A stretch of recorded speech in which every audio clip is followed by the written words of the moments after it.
Today's India has seen improvement and growth in many fields. It has the required human resources and intelligence. If these resources are used for harmony, equality, and social justice, India can be an exemplary nation for the world. However, India, the country which has taught civilization to many, also holds one of the worst barbaric practices that cannot be seen in many countries: untouchability and discrimination based on the caste system. India was able to free itself from colonial regime, but for centuries, the people who have been oppressed as lower caste are unable to wring themselves out of the oppression of the so-called upper caste people.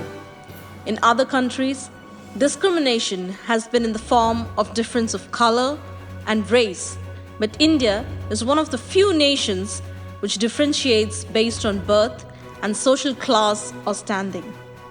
A person is born marked as higher or lower caste. This is a practice which continues to date.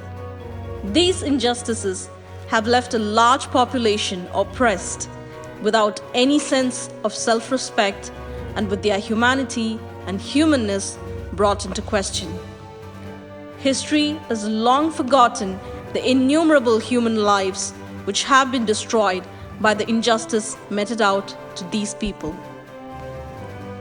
Even as the oppressed resigned to their fates, one man stood up and said, "This is nothing more than a clever manipulation by the so-called upper castes." Ignorance and superstitious beliefs contributed heavily to caste discriminations, and the self-respect movement arose from this background with the aim to uplift those downtrodden. The movement itself was spearheaded by a man born into the Naikar caste, a supposed upper class. This did little to deter him and his fight against social injustices, caste discriminations, superstitions, and Brahmanism. He became the voice of those oppressed. Thanthai Periyar, as he is now known among the Tamil population, is a highly respected and revered figure.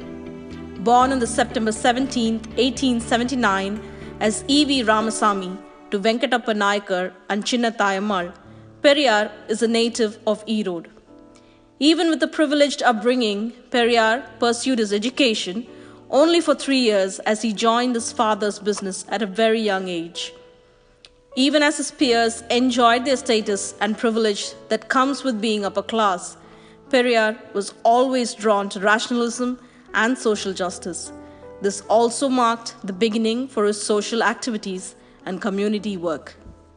In 1919, at the age of 40, Periyar left his family business and joined the Indian National Congress, thereby foregoing his position in the Erode municipality as the leader along with 29 other posts that he held. In 1922, at a rally held in Tirupur by the Tamil Nadu Congress Party, Periyar put forth the suggestion to allow people from all walks of life, irrespective of their caste and class, into temples and other places of worship. There was obvious condemnation raised by Brahmins. Periyar refused to back down and within the next 3 years initiated the Vaikom Satyagraha. The victory arising from this protest culminated in the so-called untouchables to walk freely without fear on roads that were earlier forbidden to their usage.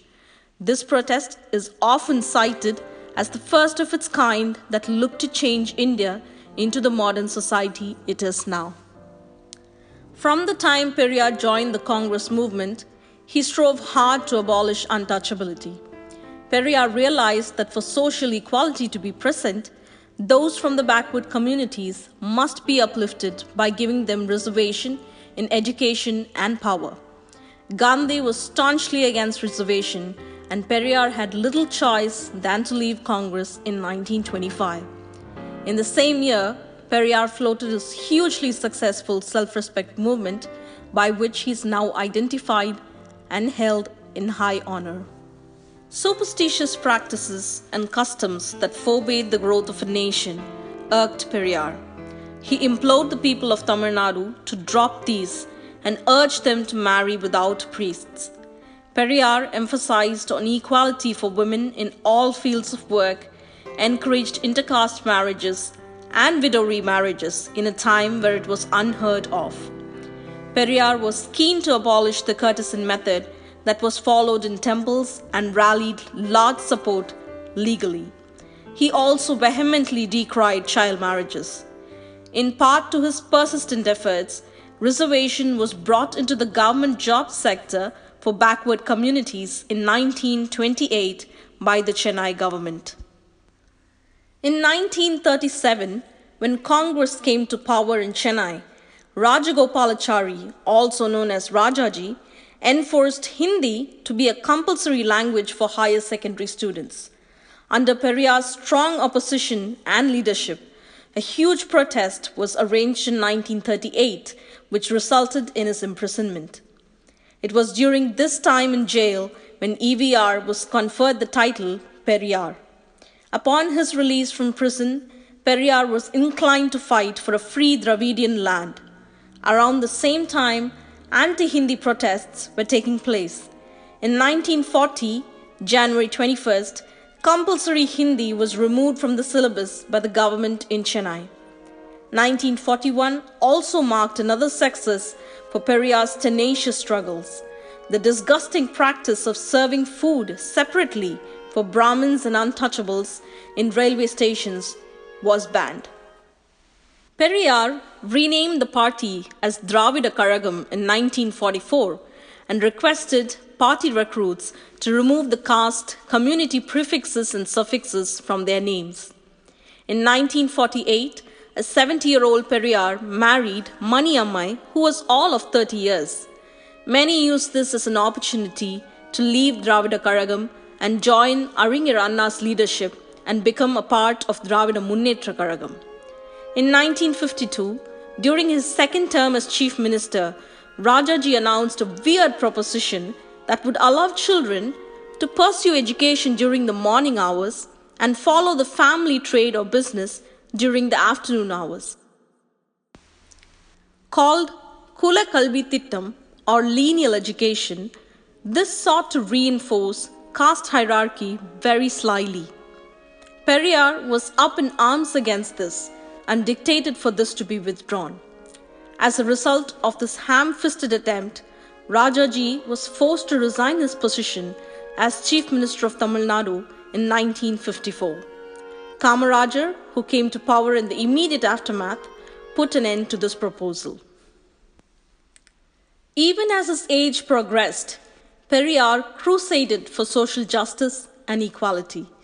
As a result, in 1971, January 12th, Dravida Munnetra Kazhagam put forth a rule that allowed people of all classes to be employed without any predisposition to caste. In 1973, Periyar rolled out a protest challenging the custom of not allowing untouchables and other backward communities inside the sanctum sanctorum of a temple. Even as he took his dying breaths, Periyar fought tirelessly and selflessly to bring about a paradigm shift in the lives of untouchables and backward classes. Social justice, social equality, and self-respect were all seeded into the people's minds, and injustices took a direct hit under Periyar. On December 24th, Periyar breathed his last at age 94. UNESCO recognized and conferred Periyar with an appreciation in 1970.